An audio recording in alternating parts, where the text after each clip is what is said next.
میں مسلح پہ زور دے رہا ہوں, سمجھ رہے ہو کیا کہہ رہا ہوں میں, مگر بن گیا جب وہ ہاتھ سے بات کہاں سے مسلح کہہ رہا ہوں, مسلح نماز کی جگہ, تو جب نماز کی جگہ کیسے ہو جائے گی؟ یہ سوچے نا آپ, سمپل بات. میں کہوں ایئرپورٹ تو آپ کے ذہن میں ہوائی جہاز آ جائے گا, ڈسکو کا ڈسکو آ جائے گا, وہاں کیا ہوتا ہے. تو مسلح مطلب نماز کی جگہ, پتہ ہی نہیں. وہ عرب ہیں, عربی جانتے ہیں, کیا عربی جانتے ہیں؟ کچھ بھی نہیں جانتے. اگر نماز نہیں ہے تو جگہ کیسے ہے؟ مصلی, صلاۃ کی جگہ. نماز جو نماز ہوتی ہے اس کو جائے نماز کہتے ہیں, نماز کی جگہ. اب اگر نماز نہیں ہے تو جگہ کہاں سے آ جائے گی؟ یہ کہنا چاہ رہا ہوں. ہاسپٹل آپ کے ذہن میں آ جائے گا, پیشنٹس کی بات ہو رہی ہے. ہاسپٹل میں کہوں آپ سمجھیں گے, اب کسینوں کی بات ہو رہی ہے, جوئے کی بات آ رہی ہے. ہاں بالکل.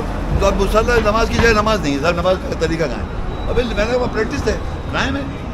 اور ابراہیم کے مقام سے ربی جلنی مقیم الصلاۃ, وہ کہہ مجھے صلاۃ پہ کر بتائیے نمازوں کو بتائیے. وہ کہہ رہے ربی جلنی مقیم ہے, سمجھ صلاۃ پہ قائم کرتے. مومن ضرورت تھی, میں ضرورت سے ان کو صلاۃ پہ قائم کر, اور نماز نہیں پتہ. ایک ایسی بات ہے بھائی, ایسی بیکار کے